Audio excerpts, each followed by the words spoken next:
Goodness, who are these people?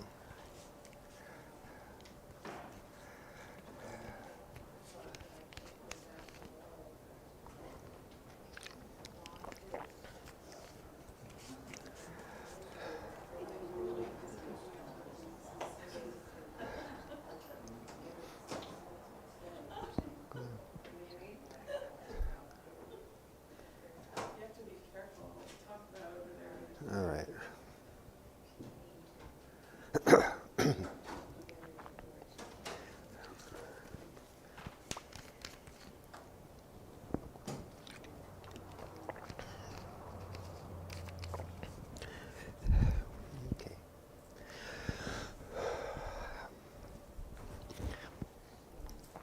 Good morning. So we are at the Freiburg New Church Assembly. It's our second week, and it's Thursday, August 10th, 2023. Our theme is a doctrinal theme, finding holiness in the Word. And for just a moment, I'll say that my title of my talk is The Internal Meaning in the Bible, Its 19th Century Golden Age. I'm sorry? Who are you? And I'm Gard Perry. Thank you. Brief reprise of the theme is that it has been famously observed in the Ten Commandments that they're not merely prohibitions but promises. And that reading the 8th commandment, you shall not bear witness, could be offered as a promise. You will learn why it is not good to lie, and the truth shall set you free. Our topic this week is similar, for believing that the Word is holy is more than an intellectual concept. In fact, which is why this week aims to help us experience that the Word is holy, to feel its rich blessing in our lives. Our lectures this week will aim to open a way to the Word's holiness, which will invite us to experience its interior riches. So I'd like to have a little fun with my lecture today because its breadth goes beyond, its scope goes beyond perhaps anything I've ever tried, and may it be the good Lord willing that there will be some depth as well. I begin by citing a book by the Reverend John Worcester, published by the Massachusetts New Church Union in 1902, the title of which is The Jewish Sacrifices and Their Christian Meaning. Not exactly a catchy title. Or so thought the Swedenborg Foundation, who enlisted our late colleague and scholar, the Reverend Dr. Dorothea Harvey, to bring out a revised version of this work, which they titled The Holy Center. That title and that edition, that of The Holy Center, is a story for another day, for I wish to bring your attention to the rich splendor of John Worcester's work in its original title, for within it I find the mind of a devoted 19th century student of Swedenborg, digging for pure gold and finding it. Literally, if you take correspondences seriously, for it is from a mind from whom I wish to share what I have learned about the holiness of the Word. Now, I hold in my hand this book. It is that book, the publisher of which writes, and that's Select Scholar, the book you are holding in your hand is a reproduction of an original work, which we believe is culturally important. And we have elected to bring it back into print as part of our continuing commitment for the preservation of such works worldwide. This is that book. Okay. So this morning, I'll start with the table of contents just for a moment. In order, not all of them. The table of contents, the titles of each chapter. This is about the Jewish sacrifices and about the tabernacle.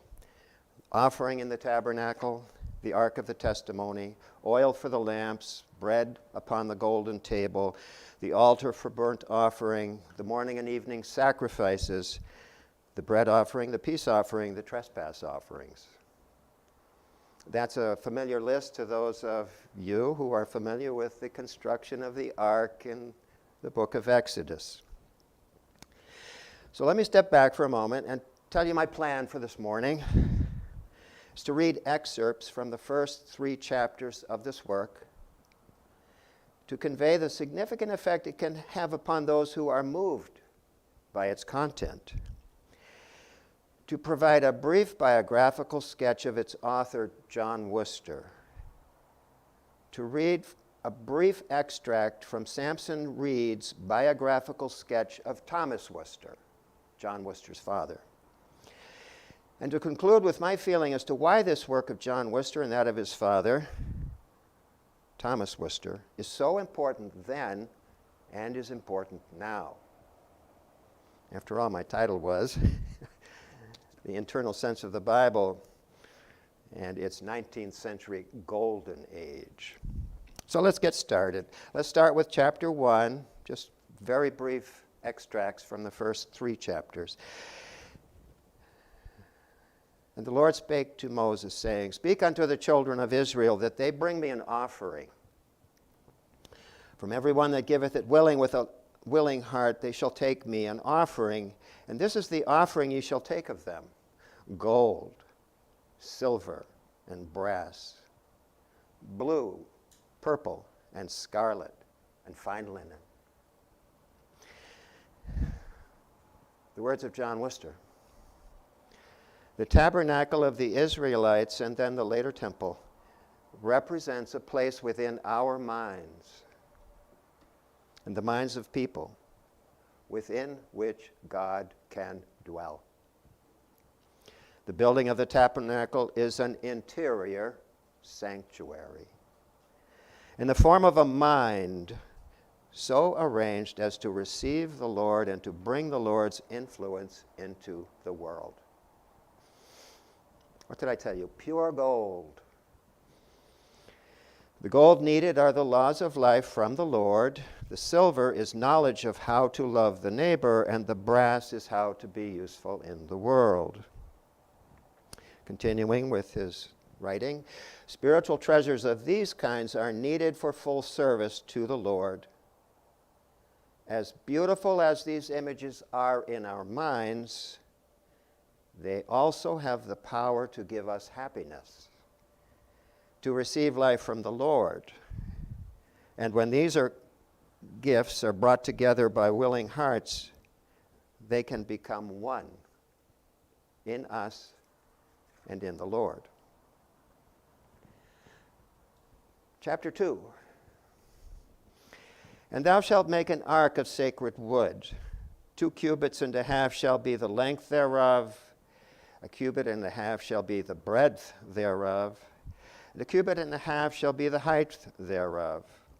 Thou shalt overlay it with pure gold. Within and without thou shalt overlay it, and thou shalt make upon it a crown of gold round about.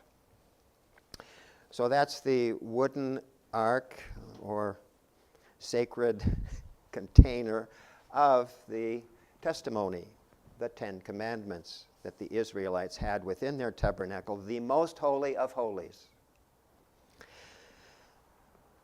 John Worcester writes, the inmost thing of the tabernacle of the Israelites was the sacred ark for the 10 Commandments.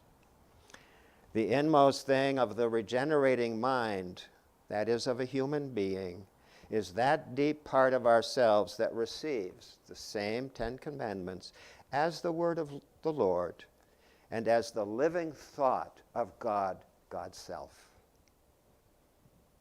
As the living thought of God, God's self.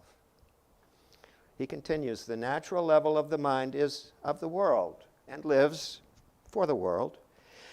The spiritual level of the mind is formed by the word of the Lord and lives for heaven. The intermediate level between the two of the mind joins the two for a heaven on earth. Within the mind, that is open to heaven within and to the world without. Such a mind takes home its commandments to their hearts and lives, and without doubt or reservation makes them the center of their lives as their first purpose in all their affairs. Chapter 3, from Exodus, of course. And the Lord spake to Moses, saying, Command the children of Israel that they bring unto thee pure oil from the olive beaten for the light, to cause the light to burn continuously. So we have an offering, gold, etc. We have the Ark of the Testimony, a sacred box containing it, overlaid with gold, and now pure oil for a light to shine continuously. Quote from John Worcester, in their own minds, different people look upon the same thing in different lights, he begins, rather generally, I might add. A child sees the grass and flowers in which they are playing only with gladness and pleasantness. A farmer sees them as food for cattle. A botanist sees their inner structure and their relations. A person absorbed in other interests does not see them at all. In the same regard, the same regards to all the events of life. In affairs of the world, writes John Worcester, of great complexity, it is important to remember that even those of similar backgrounds and with similar interests and aims are variously informed or misinformed. And they take different views of the same thing in accord with the information that they have. That they have this variety illustrates the principle that the light in which we see depends upon what we see as good and useful. Okay. Obviously, a farmer's going to see the grass as food for the cattle. A botanist as a scientific enterprise. And a owner of a sawmill will see a tree and wonder how many board feet are in it. So John Worcester was aware of that, and he brings our attention to it. In these different lights we look upon the world. Such are we as human spectators. Though the Lord looketh from heaven, he writes, how do the affairs of the world appear to the Lord? God sees in the knowledge of what God sees as good and useful. The things which are inwardly selfish in the affairs of people in the world are poor indeed in his sight. And those which are inwardly good and beautiful, no matter how obscure they may appear in the light of the world, such as patience and kindness, self-restraint, considerateness of others, justness of thought, these are beautiful in God's sight, regardless of whether they exist in the fortunate or the unfortunate, in the strong or in the weak, in the handsome and beautiful or in those who are not. These are beautiful to God. He sees how good they are, how they will increase in goodness and blessedness forever. And so it is, writes John Worcester, the oil of this spiritual illumination is what we ought to bring in service to the benefit of all, the good of all. This light illuminates our thoughts and motives to show which will bring lasting benefit to ourselves and others, thoughts and motives that will bring lasting benefit to ourselves and others, and those that will not. In the world we meet lights of many shades and many colors, he writes. But in our hearts and minds should burn the lamp of the Lord's blessing, showing all the things as they really are. To this light we bring our life, with all our motives, hopes, and plans, that we may see them not in agreement only with our temporary interest and pleasure alone, but in agreement with the wisdom and providence of the Lord, to see as God does see. So that's a taste. That's just 3 of about 15 chapters, and just brief excerpts they were. But perhaps you have a feeling of the holiness of the Word seen from the perspective of the 19th century writer and student of Swedenborgian writings, John Worcester. So in my plan this morning, I said that I would read those 3 excerpts from those 3 chapters to give you a feeling of what I find to be pure gold from a 19th century author, and I will make the case that it's a golden age, that time in life. And to do so, I am pleased to know that there are members of the Boston Society here, because it is the Boston Society, what became known as the Massachusetts Association, under the guidance of John Worcester's father, Thomas Worcester, that literally brought the Boston Society as a center of spiritual illumination into being. To do so, I said I would say a few words about the biography of John Worcester, and to do so, everyone who knows anything about John Worcester, and I'm so happy that the Reverend Kevin Baxter is here, who is a historian of this area, and I'm so pleased. This is divine providence at work. I had no idea that this would happen. I couldn't be happier.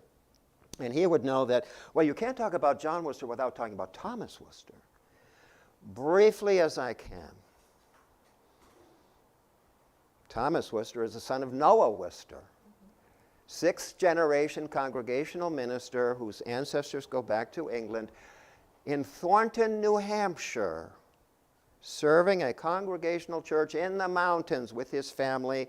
And with a 12-year-old, Thomas Worcester was called to the Boston area, Brighton, to serve a congregational church, and wound up in the middle of a religious foment in New England at the time between Unitarianism and Orthodox Calvinism. And Thomas Worcester found himself right in the middle with a Unitarian view of the divinity of Jesus, the divinity of the Lord. In fact, he was fast friends with William Ellery Channing, who became the grandfather of Unitarianism. They met often. Where? In Thomas Worcester's office.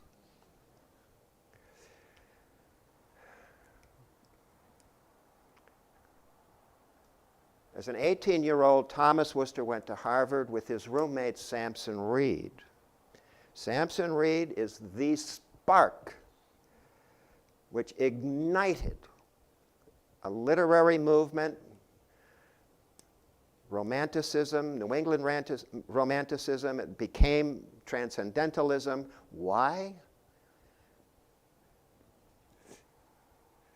Because Ralph Waldo Emerson was an 18-year-old brother of a graduating student where Sampson Reed, who was valedictorian of his Harvard class, gave an oration on genius. The 18-year-old Ralph Waldo Emerson leapt from his chair at the end, walked up to the podium, and asked Sampson Reed, could I have a copy of your book, of your speech? They became fast friends. 8 years later, Sampson Reed published Observations on the Growth of the Mind, which Ralph Waldo Emerson helped to publish in 7 to 10 editions, sent them to Europe, passed them out like candy, is what I've been told. Ralph Waldo Emerson, Sampson Reed, and Thomas Worcester were 3 of a kind.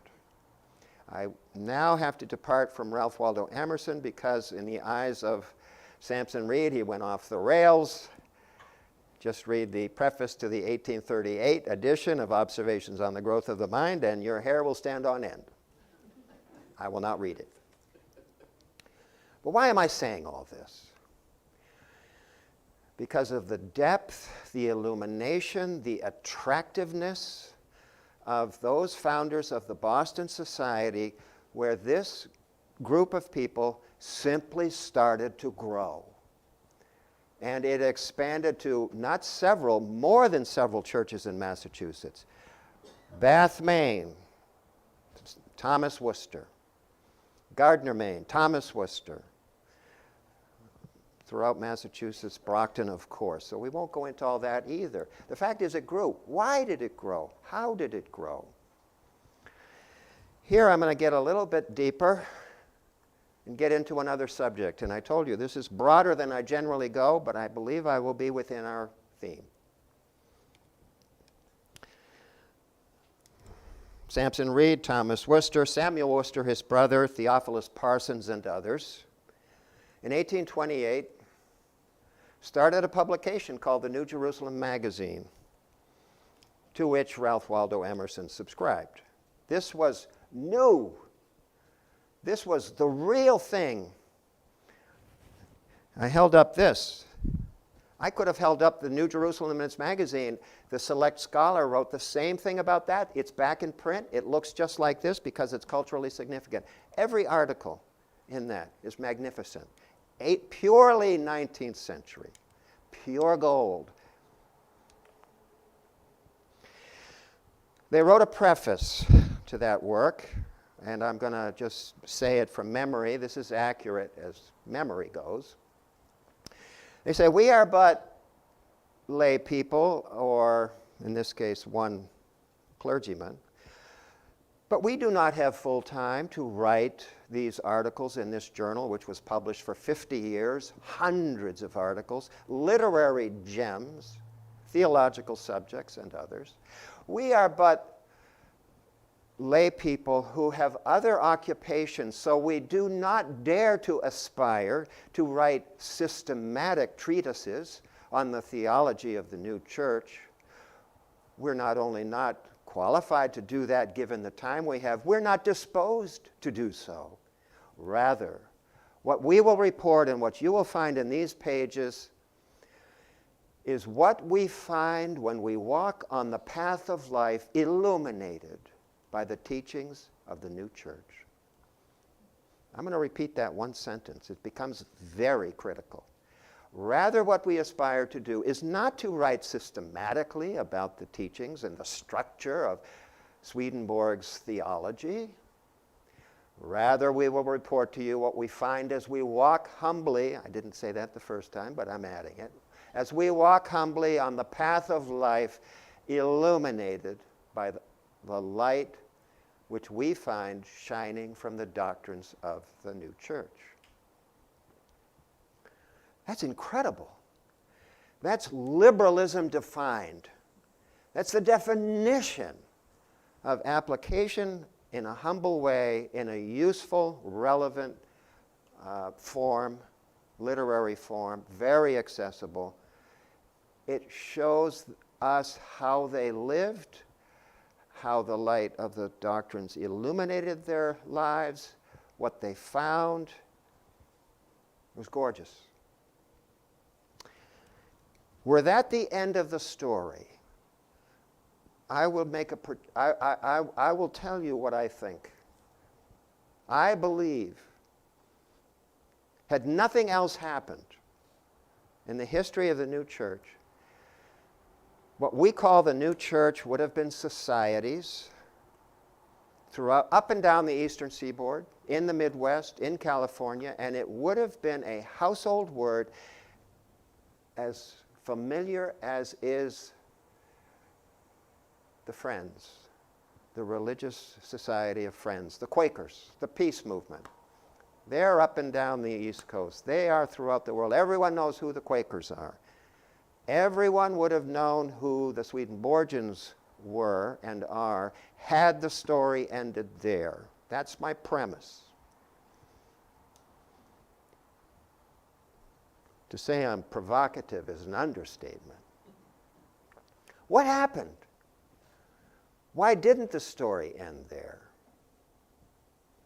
Reverend James Benaid, Robert Hindmarsh and the London Group, Philadelphia, completely different philosophy. Their philosophy was the opposite.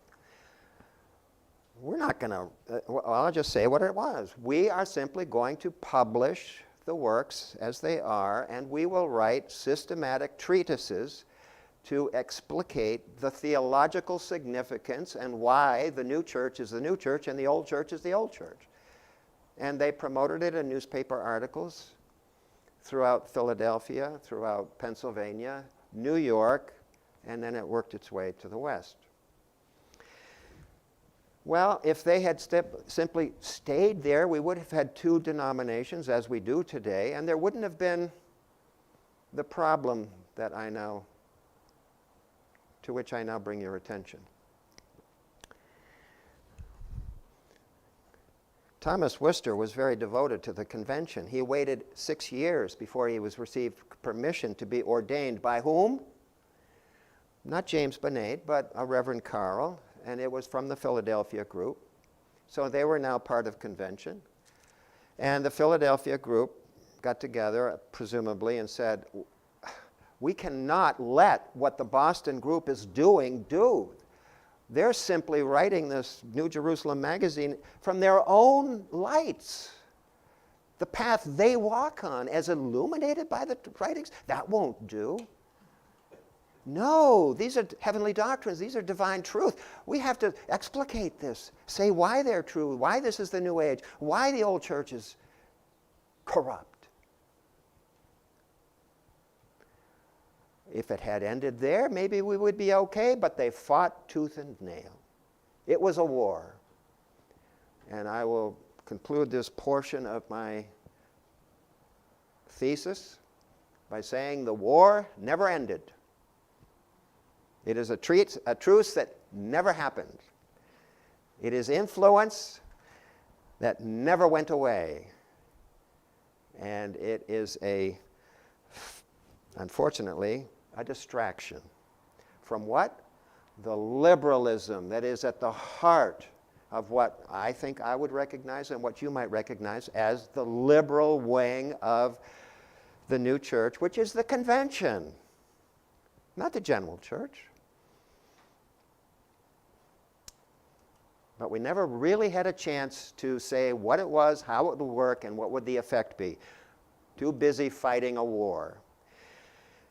So now, I dare not end there. Rather, I return to the golden age of the 19th century and say why it's important then and now. Here I return to Sampson Reed's biographical sketch of Thomas Worcester, where we find these words. In the spring of 1835, there was a meeting of delegates from the different societies in Massachusetts with a view of bringing into organization an association. So they're going to create the Massachusetts Association. And they had a committee called the Duties of Societies in Relation to One Another, of which Mr. Worcester, Thomas Worcester, was chair, who rendered a very valuable report on the subject at a subsequent meeting in August of the same year, in which it was reported, and a note here that a society of societies is an association. And he's talking about the creation of the Massachusetts Association in 1835.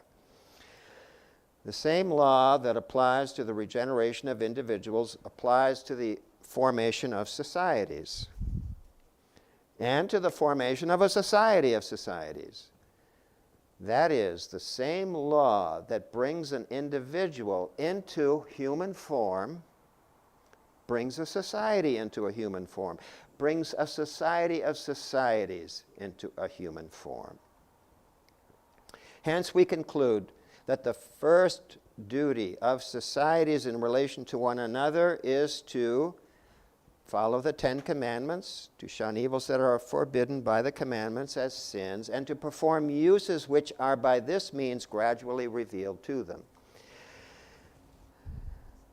The view sets forth in this report, and I'm quoting, gives the interior grounds and uses of an association. And I'm now going to make the case that is what brought the Boston Society, the New England movement, and the heart of liberalism is because they recognized that there is such a thing as the human form.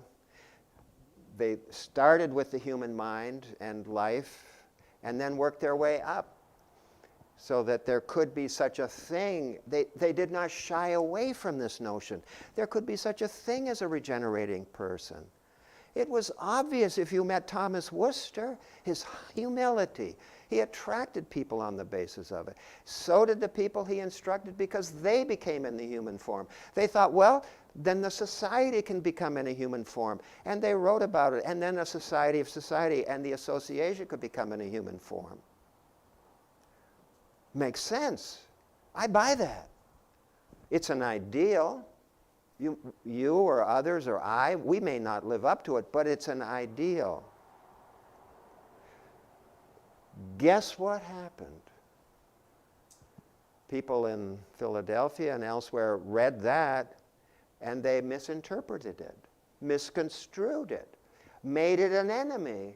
They said, oh, he wants to become a bishop. He's power hungry. He's calling them, and he did call them, rules of order. Hey, 19th century, give them a break. They're rules of order. What kind of order?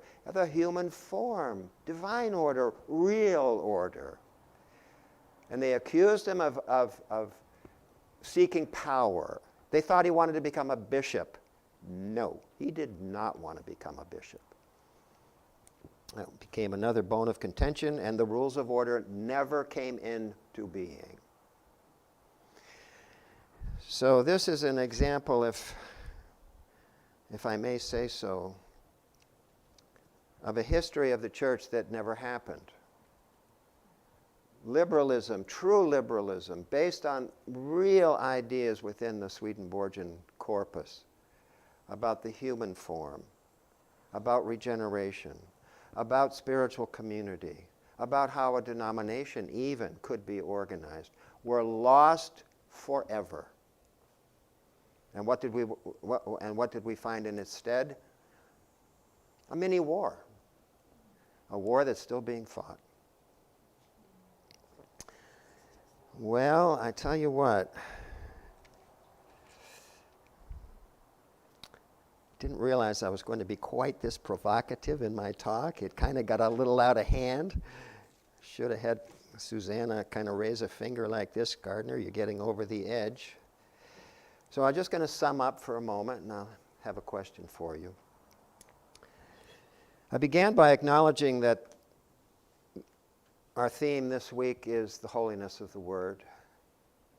I trust that by reading from this book by John Worcester that you sense he had a sense of the holiness of the Word.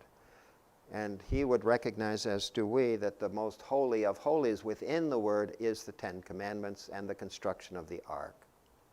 And he gave us a handy, accessible, from the human side up, access to the internal meaning of those holy words. It's a holy meaning, the sum of which is the tabernacle is a sanctuary within the human mind, your mind and mine. And it can be a regenerating force. That is the holiness of the Word, and it's precious. It was pure gold. I did go beyond that to say that there is a history of the New England movement, which was never really realized itself because it got itself in the middle of a war. But that liberalism within convention, as I recognize it, was born there. It is there. It's the definition of a true liberalism, which means that there's a taking of Swedenborg's structure of the human mind, his nature of God, his teachings about regeneration, utterly seriously, and yet in such a human way, such an accessible way, such a relevant way, because it gives us light upon to illuminate the path upon which we walk in the world. And I went on to give a biographical sketch of Thomas Worcester, his father, and the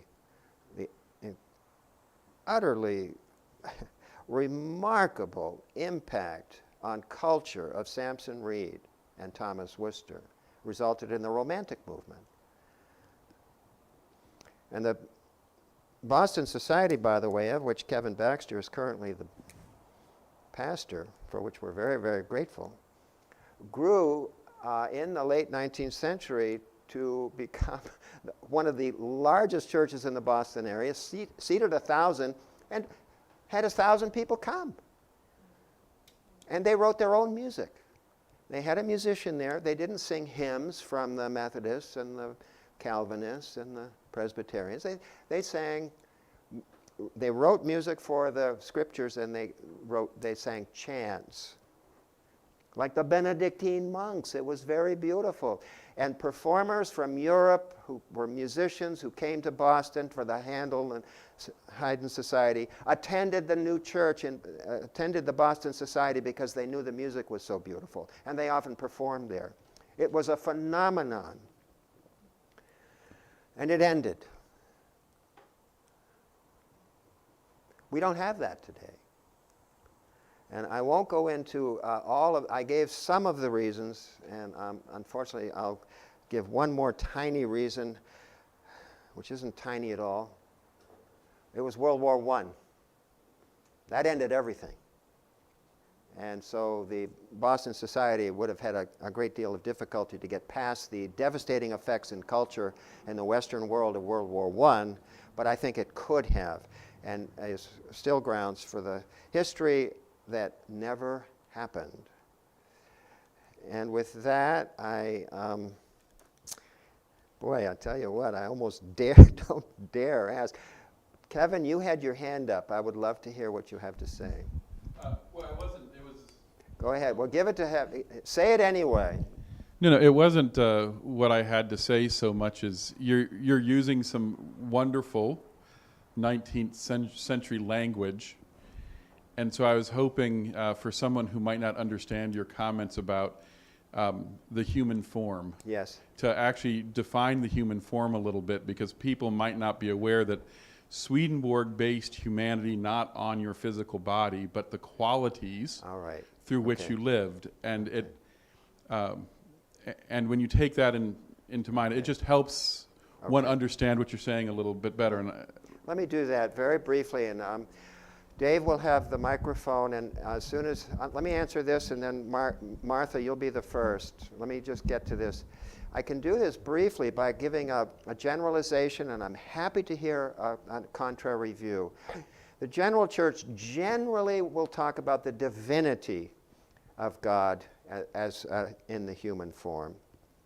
Convention people tend more to talk about the humanity of God. So Jesus was in the form of God in human form. So Jesus is the archetypal version of being in the human form, which is and I'll just end it this way. It's a perfect balance between our receiving divinity and our living in the world as humans. And the mind becomes transformed in that process, and he has levels of the mind, external, internal, and intermediate. They all kind of become rearranged, and voila, you become in a truly human form. Thank you, Kevin. Martha.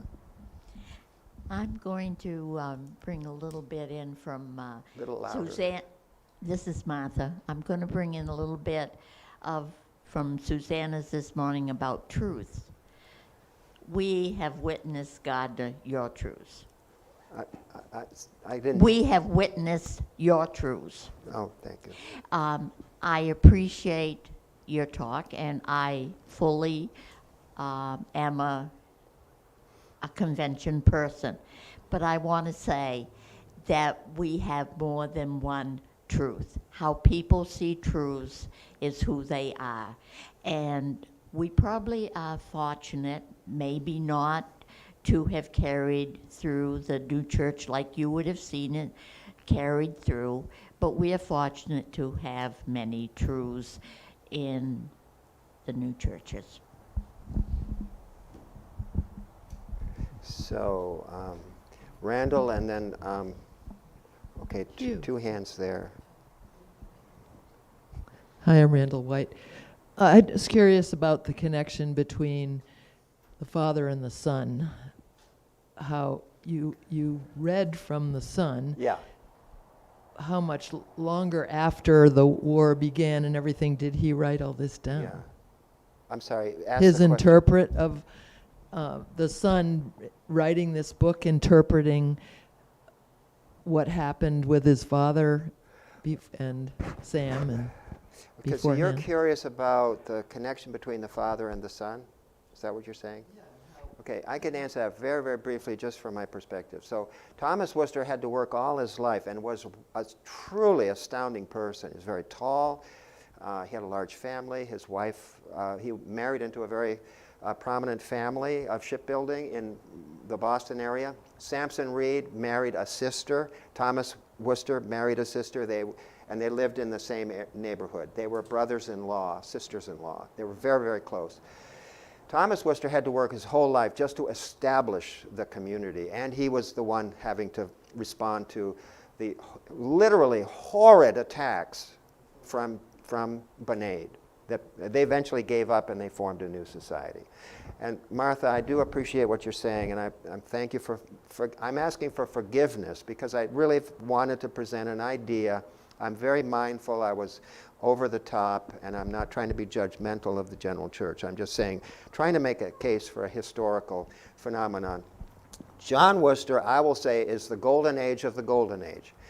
When I read his writing, I read Thomas Worcester's writing, and his son was William Worcester. I read William Worcester's writing, The Language of Parable, and what happened with that, I can't go into all of this, the tenor changes to children. So William Worcester was basically writing that for Sunday schools. And there's a reason for that. And then William Worcester, by the way, is the father of Margaret Worcester, who many of us know as Margaret Briggs. And she taught Sunday school here. And she was a Worcester through and through. And she taught children, of course. John Worcester is the one who could write this book because he had the time. Where did he write this book, by the way? Intervale, New Hampshire, in the studio, in summers. He was president, that's William Worcester was the president. But John Worcester built the home in Intervale, a beautiful yellow federal-style home, and a library, and he spent the summers there. Margaret was a child. She remembers her grandfather, John Worcester. And he had the time, he had the knowledge. His father had done all the hard work. He became the scholar.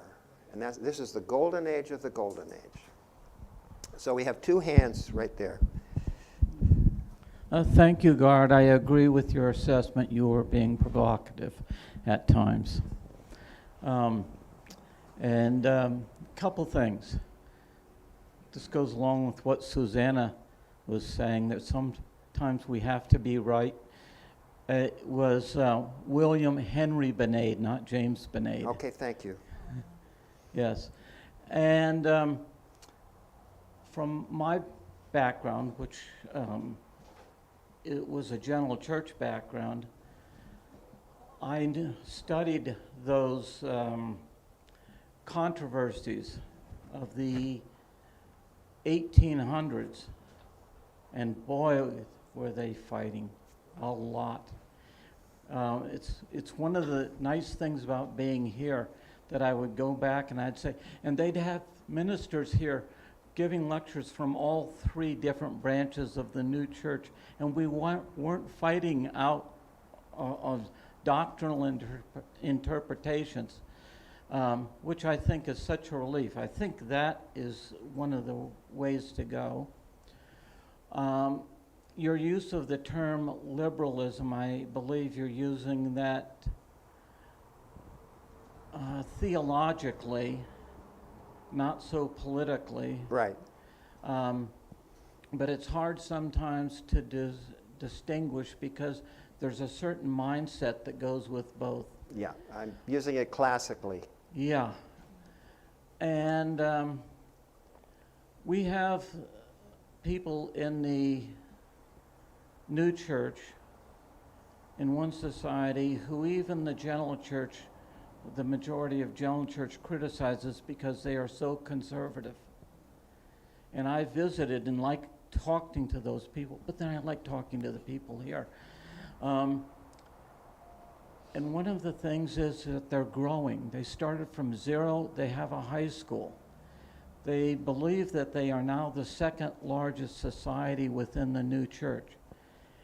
And I just pragmatically say they must be doing something right, Right, that they're growing. They're answering a need right. where they are. But I want to thank you for your talk, Cool. you know, and I was thinking maybe sometime we could have a respectful debate. Thank you, Hugh, very much. I appreciate it. Denise Cowley here.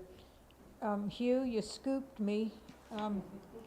I was going to ask you to define liberalism as you saw it, and of course you made 2 attempts, I think. Okay. I just wonder if, I shall. Why don't you finish your question, because I want to respect the time. We have 5 minutes, and Oh, I don't okay. want to be,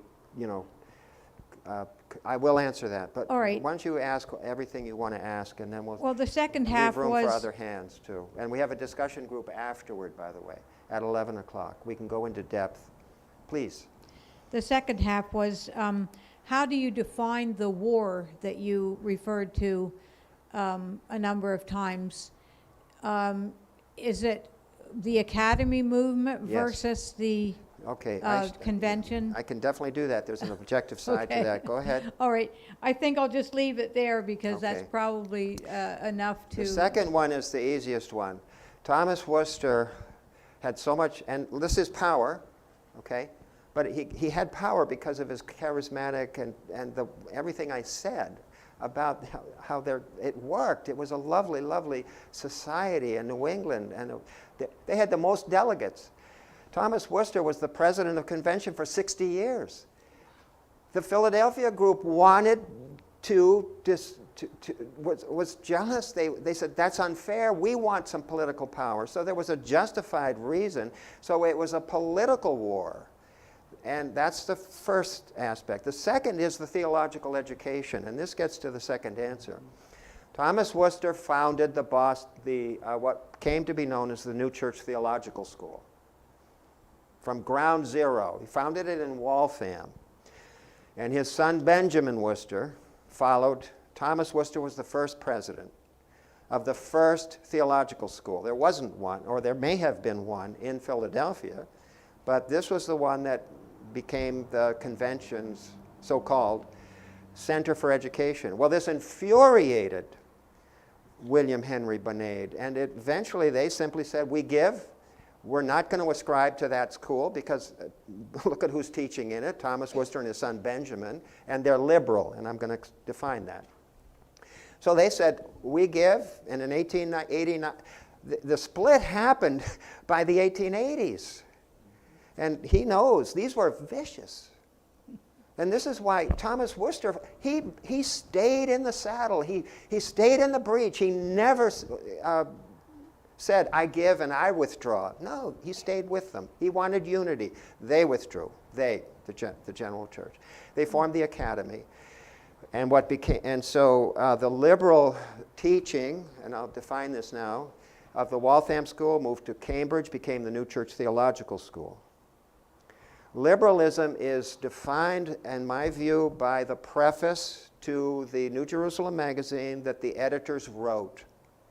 Liberalism is, we will not try to explicate systematically the teachings of the new church to demonstrate that they are the new dispensation and that the old dispensation, and we will let the light of the writings speak for themselves for the new age.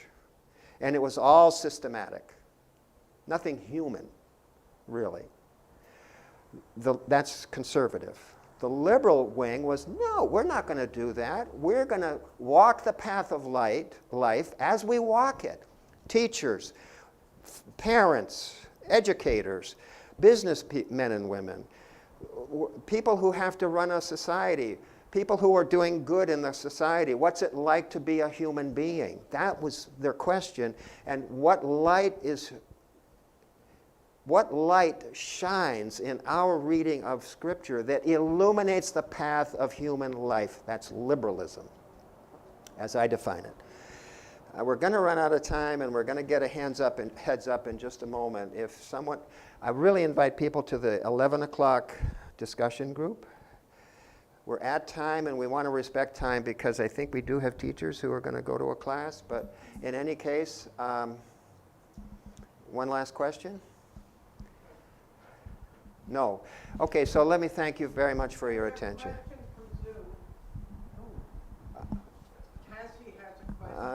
Okay. Well, I can't handle that one. Can you read it? We should tell you what it is. Can you give Polly the microphone in the back, please? Well, She's just going to read, just to take the question. we're past time. This is, we need management for this. Okay, here it is.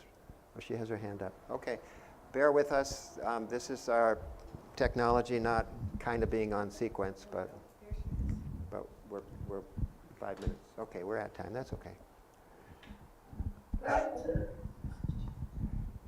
Thank you. Are you ready for me? Yes. Oh, okay. Good morning, Tassie Farwell here.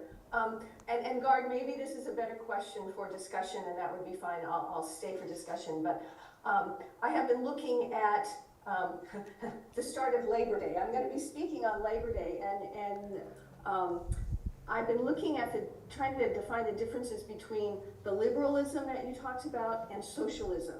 And knowing that Helen Keller was also identified herself as a socialist. So maybe in the discussion, perhaps we can talk a little bit about this and what the convention folks saw as maybe aligning a little bit with socialist ideals. Anyway, that was kind of my question, sort of the difference between the two. So anyway, and I'll wait. Okay, so Tassie, first of all, thank you so very much for being with us today. Oh, my pleasure. It means a lot. Thank you. And your question will be taken up during the discussion group. Great. Okay. Terrific. Thank you. And this is a great example of a direction we're going in, by the way. Tassie lives in the Bay Area of California, different time zone, and next year we're going to try to do this even more. So thank you very much for your attention, by the way. Thank you for that.